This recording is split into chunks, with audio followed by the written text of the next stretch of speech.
दोस्तों, मैं राकेश कुमार सिंह यूरेका के यूट्यूब चैनल पे दोबारा आपको स्वागत करता हूं।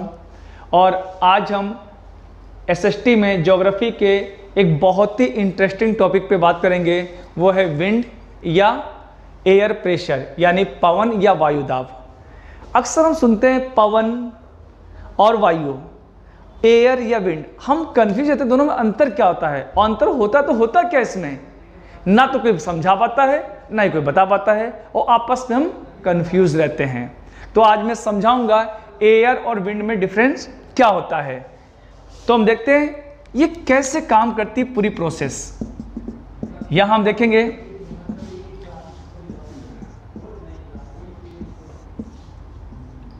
तो दोस्तों देखो, हमने एक वाटर बॉडी मान लिया जहां पे सन की लाइट सीधी पड़ रही है, और जहां सन की लाइट सीधी पड़ती है वहां पे टेम्परेचर हाई होता है और प्रेशर लो, और जहां पे सन का एंगल पड़ता है वहां पे टेम्परेचर लो और प्रेशर हाई। तो होता क्या है, जहां पे लो प्रेशर होता है वहां पे विंड ऊपर उठकर हवाएं ऊपर जाती हैं।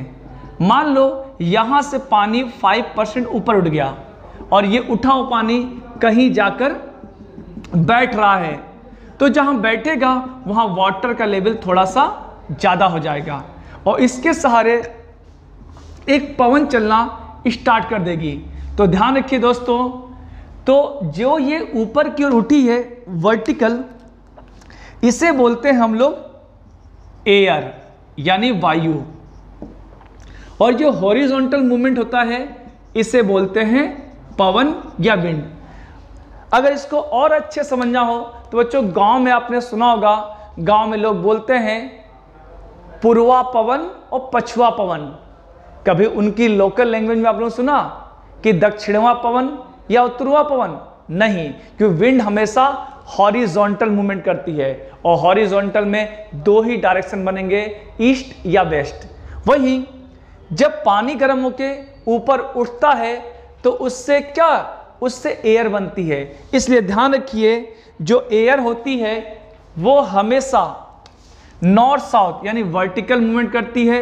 ऐसी हवाओं को बोलते हैं कन्वेक्शन,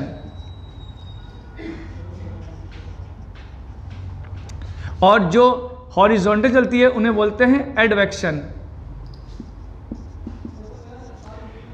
यानी इसे बोलते हैं संवहन, इसे बोलते हैं अपवहन। तो ध्यान रखिए, ये हो गया विंड और एयर में डिफरेंस। तो ध्यान रखिए, पवन हमेशा क्षैतिज चलती है और वायु हमेशा लंबवत, और विंड हमेशा high pressure to low pressure move करती है, यानी उच्च वायुदाब से निम्न वायुदाब की ओर। इसको और अच्छे समझेंगे, ये ढाल कैसे काम करती है। तो बच्चों ध्यान रखो, गंगा नदी को आप हरिद्वार से गंगा सागर बंगाल तक देखिए, आप हरिद्वार से लेके गंगा सागर बंगाल तक कहीं भी देखिए तो नदी की ढाल कहीं भी आपको दिखाई नहीं पड़ेगी, चाहे कानपुर, वाराणसी, इलाहाबाद, कहीं नहीं। लेकिन आपने नोटिस किया होगा, नदी बह रही है तो ढाल तो है, तो वो ढाल हमें आंखों से विजुलाइज नहीं होती, वो कुछ ऐसे ही बहाव होता है जिसके सहारे एक नेचुरल स्लोप बनता है। ठीक है, अब आते हैं टाइप्स ऑफ विंड, यानी पवनों के प्रकार। पवन जो होते हैं बेसिकली 3 प्रकार के होती हैं। एक होती है परमानेंट यानी स्थायी पवन, दूसरी होती है सीजनल यानी मौसमी पवन, तीसरी होती है लोकल यानी स्थानीय पवन। पहला क्वेश्चन बच्चों यहीं से आपके एग्जाम में आ जाएगा। जैसे परमानेंट विंड के 3 पार्ट होते हैं, कौन से? ट्रेड विंड, वेस्टर्लिस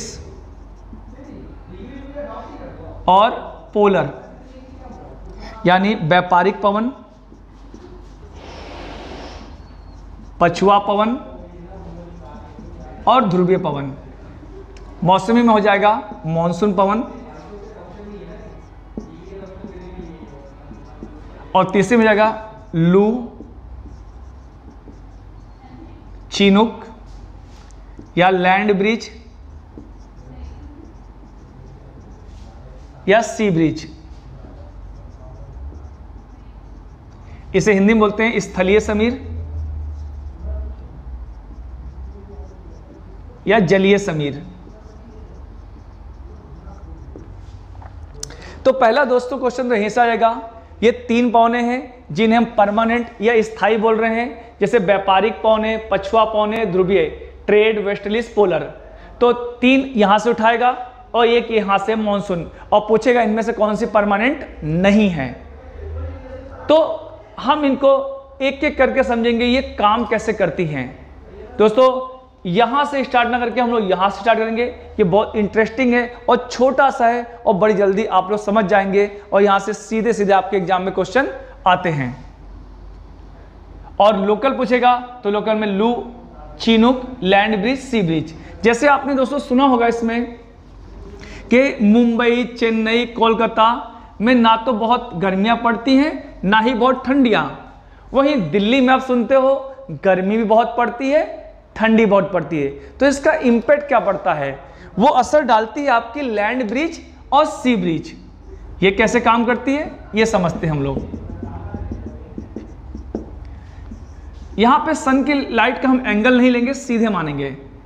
जो लैंड होगा, दिन के समय सन है तो लैंड जल्दी गर्म हो जाएगा, क्योंकि मोटी परत की अंदर सन की लाइट बहुत अंदर तक नहीं जा पाती, ये बहुत कम जाएगी, तो ये जल्दी गर्म हो जाएगा। तो यहाँ पे टेम्परेचर हाई और प्रेशर लो।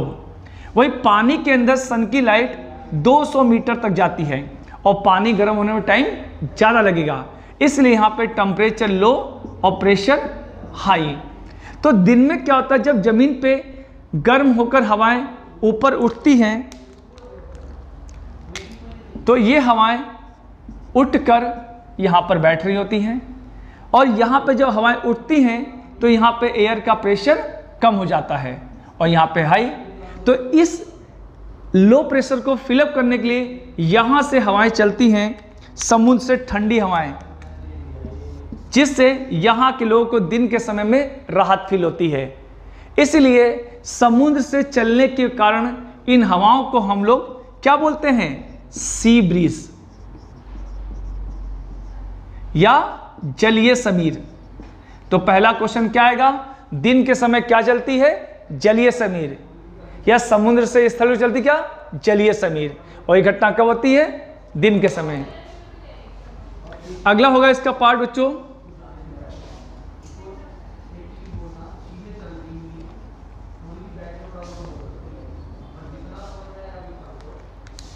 यहां पे मून बनाते हो बच्चों, जो मून नहीं बना हुआ तो दिन में हो जाएगा वो भी, ठीक है। तो रात में क्या होता है, जो ये पानी शाम तक गर्म हुआ है तो इसको ठंडा होने में टाइम लगेगा, और जमीन जो थोड़ी सी थी जल्दी गर्म हुई है तो जल्दी ठंडी हो जाएगी। तो रात में क्या होगा, यहाँ पे टेम्परेचर लो और प्रेशर हाई। और बच्चों ये समझो हम लोग यह कंपैरेटिव बात कर रहे हैं, ऐसा नहीं कि समुद्र में पानी खोलेगा वहां अंडे उबाल सकते हो आप, ऐसा कुछ नहीं है। यहां जैसे लैंड पे टेम्परेचर 10 डिग्री हो गया तो मान लो यहाँ 15 हो जाएगा, बहुत ज़्यादा डिफरेंस नहीं आएगा। तो रात में क्या, जो दिन में लाइट पड़ी थी रात में रिफ्लेक्ट बैक हो जाएगी, यानी रिफ्लेक्शन, यानी परावर्तन हो जाती है, और ये जमीन जल्दी से ठंडा हो जाता है, जबकि पानी उसके कंपेयर में काफ़ी गर्म रहता है। इसलिए यहाँ पे टेम्परेचर हाई और प्रेशर लो। तो रात में क्या होता है, हवाएं स्थल से समुद्र की ओर चलना आरंभ कर देती हैं, और इससे ठंडी से लोगों को रात में राहत मिल जाती है। इस प्रक्रिया को बोलते हैं, क्योंकि हवाएं स्थल से समुद्र की ओर चल रही हैं, इसलिए इसे बोलते हैं हम लोग लैंड ब्रिज या स्थलीय समीर। समझ दो, ऐसे कुछ वजह होती है जो हम पहाड़ों में देखते हैं।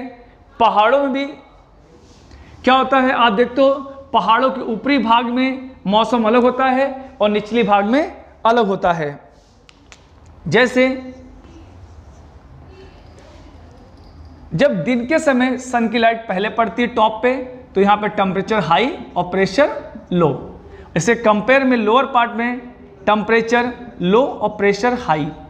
तो दिन में क्या होता है, हवाएं वैली से माउंटेन की ओर बढ़ती हैं, पीक की ओर, और इसे बोलते हैं हम लोग वैली ब्रिज। या हवाएं जब घाटी से पर्वतों पर चलेंगी तब इसे बोलेंगे घाटी समीर, क्योंकि जहां से हवाएं चलती हैं नेम वहीं से काउंट होता है। ये बात ध्यान रखिए बच्चों, वरना एग्जाम में गलती हो सकती है। वहीं रात में क्या होगा, यहां बना लेंगे हम मून। रात में क्या होगा, यही प्रक्रिया होगी, वापस चली जाएंगी तो यहाँ पे टेम्परेचर लो और प्रेशर हाई, और इसके कंपेयर में क्या होगा, यहाँ शाम तक गर्मी पड़ती है इसलिए टेम्परेचर हाई और प्रेशर लो। तो रात में क्या होगी, हवाएं माउंटेन से वैली की ओर, स्लोप की ओर चलेंगी, क्योंकि माउंटेन से नीचे आ रही है इसलिए इन्हें बोलेंगे हम लोग माउंटेन ब्रिज या पर्वतीय समीर। इस तरह दुनिया के कई भागों में अलग अलग हवाएं चलती हैं, जैसे इंडिया में लू, अमेरिका में चिनूक, ठीक है, सिराको अफ्रीका में। इस टाइप की पौने पूरे वर्ल्ड वाइड फेमस है अपने लोकल असर के लिए। ठीक है बच्चों, तो इस वीडियो को हम यहीं वाइंड अप करेंगे।